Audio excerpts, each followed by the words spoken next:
Collins, as you should be well aware by now, and joining me for this temporal tangent is Knightmare fan and Samantha Perkins impersonator, Rosey Collins. Hello!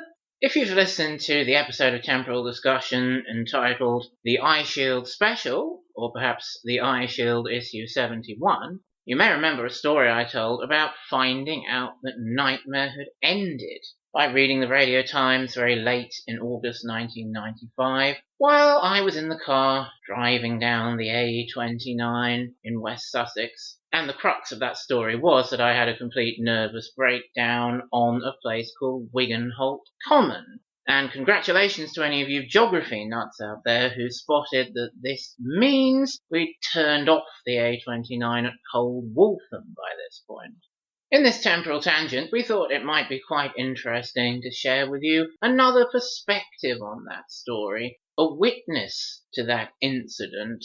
I remember in the build-up to this incident, I think I had a sort of feeling that there was a chance that Knightmare wouldn't be in this new Radio Times, because Virtually Impossible had been on, because Knightmare Series 8 had been short and weird. But most of all, this feeling grew every time that you told me when the new Radio Times comes out, Knightmare is going to be in it. It made me think Jake's got a sort of feeling deep down inside that a new series of Knightmare won't be in the Radio Times. So when this new Radio Times was in the back of the car and it became clear that Knightmare wasn't in it, I was not at all surprised.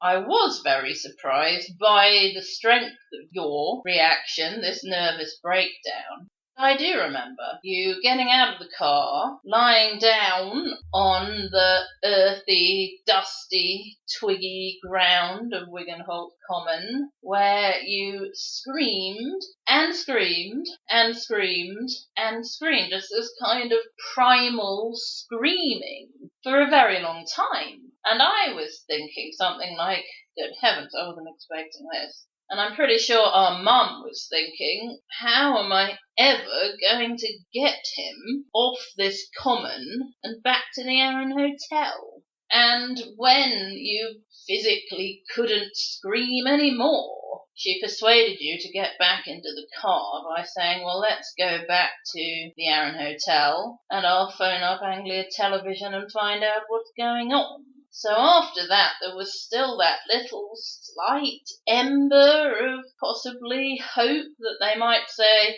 oh, it's been deferred. It's the last series, and we can't really be bothered with it, but we're going to show it in January, something like that. But that's not what they told our mum on the phone, and after she confirmed it's definitely all over, you had another little mini breakdown screaming fit, perhaps not quite as loud as it was on Wigan-Holt Common. We didn't get a knock on the door from the staff or anything, but you did scream some more on your bed in this hotel room in Pulborough.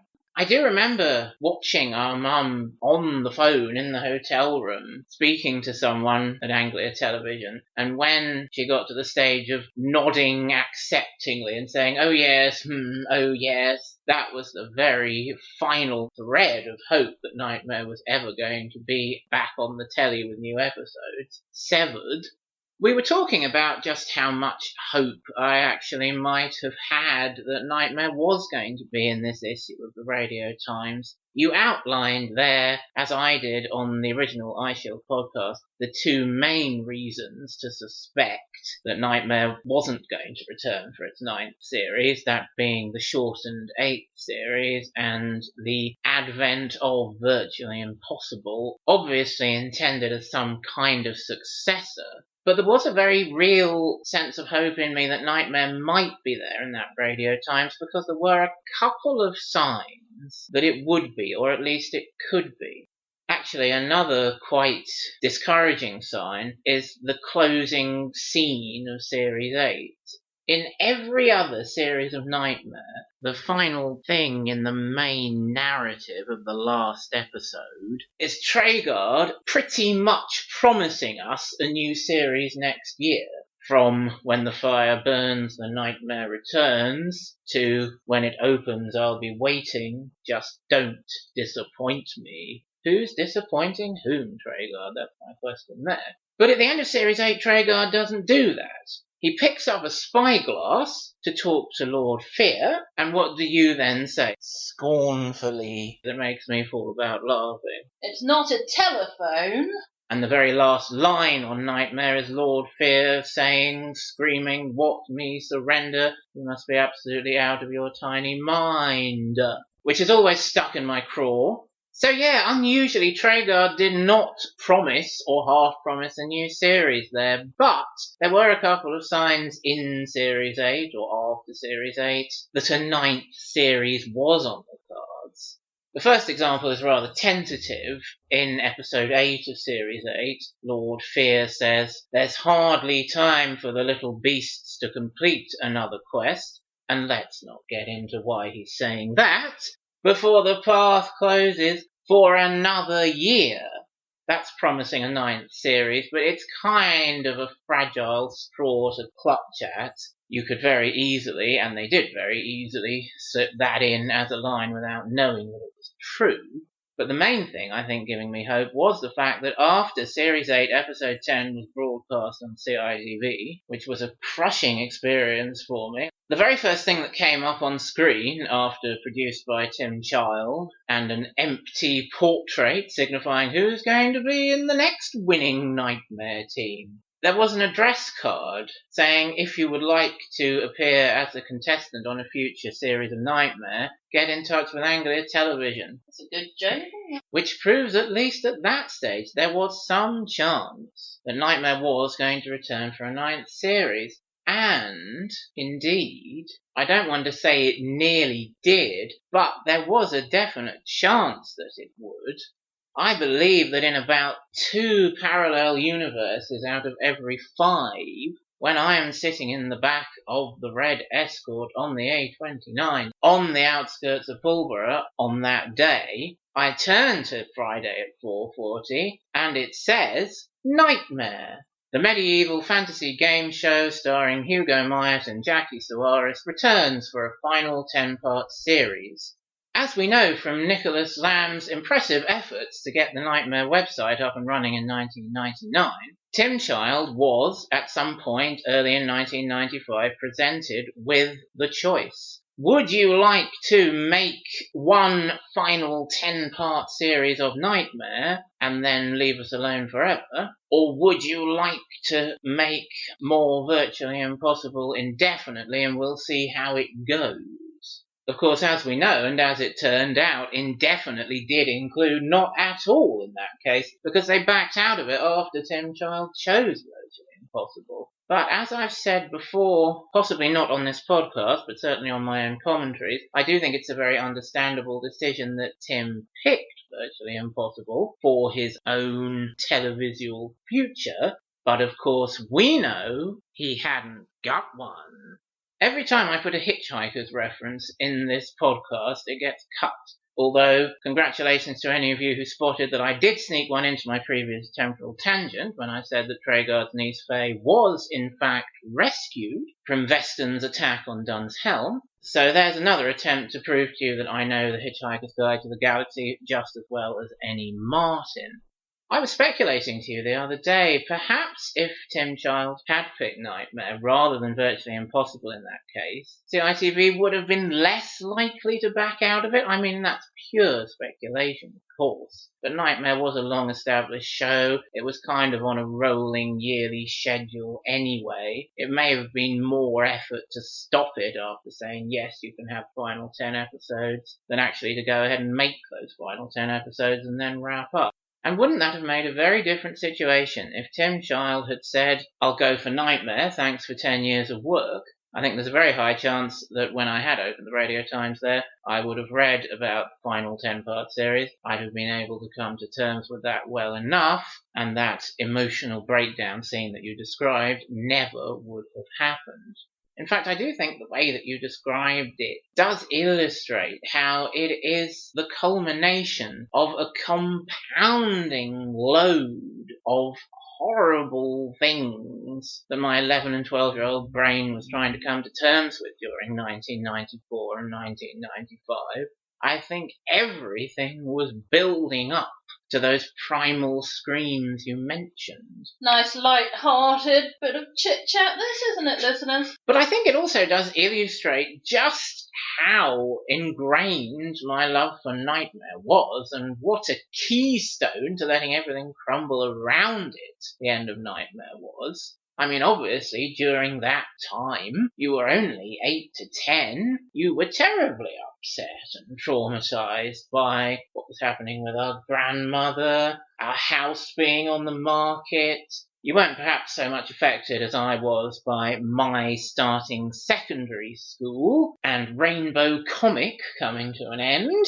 And of course you enjoyed Knightmare, and you still do, but it wasn't exactly a pillar of your sanity like it was with me. Yes, I'm glad you said all that, so I don't seem to be completely emotionless and heartless during all these really quite harrowing changes. But sticking with Knightmare, I was not emotionally dependent on it like you evidently were. But certainly we all handle things differently and feel things in our own ways, and one thing that I am glad about in the modern world, and there aren't that many of them, is that we are encouraged now to realise, accept the validity of everyone's feelings and reactions, because it's all deeply personal.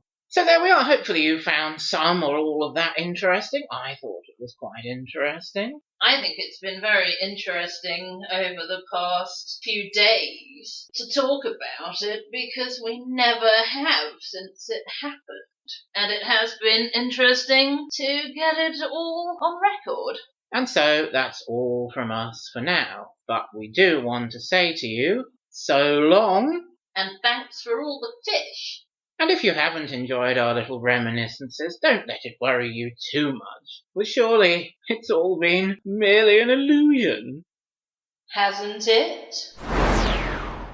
At this point, Temporal Discussion wishes to extend its thanks to Ben Puka Maiden, who left a comment on our website after listening to the Eye Shield issue 71, some of which I'm going to read to you now. I only found out about TES via a 10-second ad after a repeat on the Sci-Fi Channel.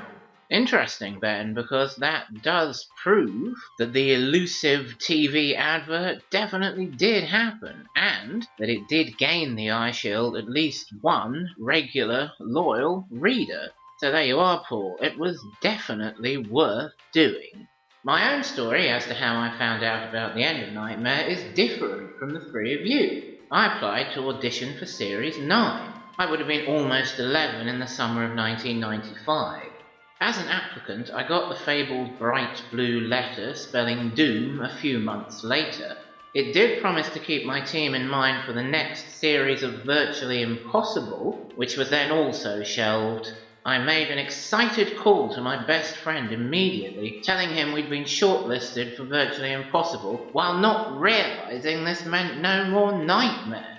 Wow, I do find that revealing and interesting, Ben, so thanks very much for sharing that with us. There you have it, listeners. The reason that address card that I mentioned appeared at the end of Knightmare's final episode asking for new contestants wasn't really mainly to try and get them for Knightmare Series 9 at all. It was shamelessly trying to trick loyal long-term Knightmare fans into applying to be on the garbage that was, or would have been, Virtually Impossible Series 2. What a dirty trick! And there is something at least I have always been grateful for that I don't think I've specifically mentioned so far. If I'd turned to that page in the Radio Times in late August 1995 and seen Virtually Impossible there at 4:40 on Friday, that would have been far, far worse than Funhouse, and I don't know how I would have reacted.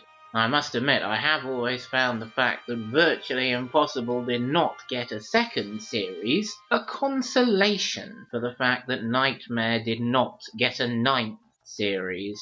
Perhaps that's petty of me, but there it is.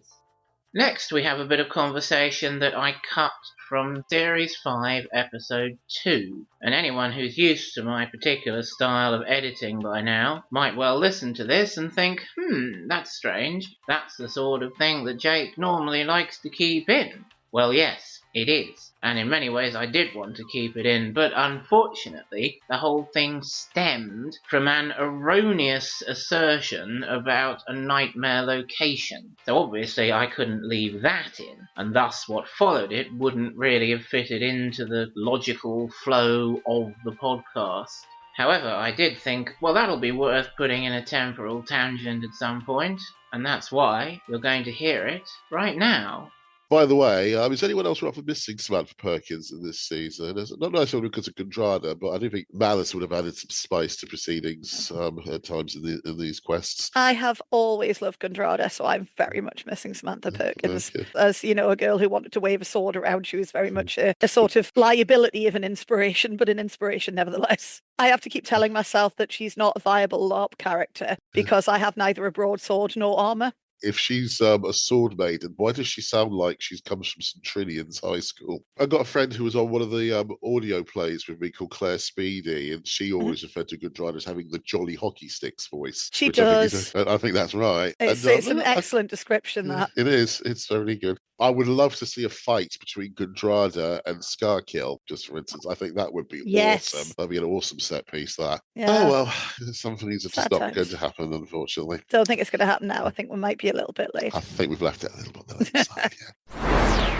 Here are some extra snippets from Series 5, Episode 3, featuring the two Martins, Kim Stewart Crossley, and, of course, very special guest Mark Knight, along with his often dominant dark side, Lord Fear himself. Paul Valentine's timing is very good here. He reacts to pixel attacks at precisely the right instant, so it looks convincing. But as we mentioned in last week's episode, he seems to forget as the scene goes on that he isn't playing Motley. So the voice he uses when he's discussing offering the password is definitely his jester voice. Paul Valentine is still, I think, probably a very good actor, an excellent actor. Not only was his timing good, but he was able to hold much of the company together. Very good at staying in character. Even if it messed with the voices, he carried it off. He always carried everything off very well. That's me, Mark Knight speaking, not Lord Fear. Okay, what would Lord Fear say about him? Idiot. A blithering idiot. What did you think of Pickle? What a ridiculous, effete little creature he is, or was. I use the word idiot a lot. I think it's appropriate in this case. It's in pantomime at the moment. Good man. Yeah. Well, as Mark Knight, I would say that pantomime is an excellent art form. I've just written a pantomime, Dracula the Panto, add your exclamation points where you wish in that title. It's a great art form, and it's the first family show I've ever written. I can't picture Lord Fear writing a family show. Christ, he had nothing to do with it, I swear. Okay. I wouldn't ask him. That was something I quite liked about the Lord Fear character, was what was technically science coming into the dungeon, but the chaos behind that as well. You can call him a scientist, yes, which he's not, because he didn't have a clue about how any of that stuff worked or how to really use it. Yeah, chaos scientist. Yeah. He was an accumulator, I thought. He just got all this stuff in because it looked fancy, but he didn't realise what would actually happen if he tried to use it and didn't get it right. Well, there is an episode where Lord Fear invents virtual reality. So Lord Fear is directly responsible for Virtually Impossible. Now that is the epitome of chaos science. Yeah. And that is true villainy as well. Yeah. I think he was a true villain. It was great as an actor to play Lord Fear because he got all the best lines. Yeah, you were clearly loving every moment of it. Oh, absolutely. And if you thought they were the best lines, great. Wonderful, isn't it? That the audience thinks, oh, he really has all the best lines. But he's a villain and he's chaotic. And so from my point of view as an actor, that's great to play. If there's no holds on him, you can freeze him occasionally, but he still comes back. You can do anything you like to him, but he still comes back. With scripted lines as well, though, you can kind of get around a maybe weak line with delivery. I think we said that through the first few series with Mogdred. A lot of it depends on delivery. Yeah. Here's an anecdote I haven't told on Temporal Discussion before, and it certainly won't be relevant to any future episodes, so I'm slipping it in here. It concerns my experiences of watching Knightmare Series 2, Episode 5 for the first time on Monday the 3rd of October 1988. And just in case you didn't know, that's the one where Mark wins. This episode forms part of a particular memory for me, because uniquely, I didn't watch this in my own home on the 3rd of October 1988. I watched it in the house of a neighbour across the road. I'm pretty sure that Rosey was being taken to the doctor by my mum, and I wasn't going to be able to be in the house on my own. I was only 5 years old. As anyone who's read or listened to my ramblings about Knightmare at any point in the past knows, we had no video machine at this stage, so we couldn't set Knightmare to record. But it was such a special thing to me to sit down and watch Knightmare every week. I couldn't miss it. Clearly my granny across the road wasn't available. She was off doing whatever 78-year-old ladies did for fun in those days. So my mum arranged for me to watch it at the house of this very kind neighbour who lived next door to my granny over the road, and some particular preparations were made.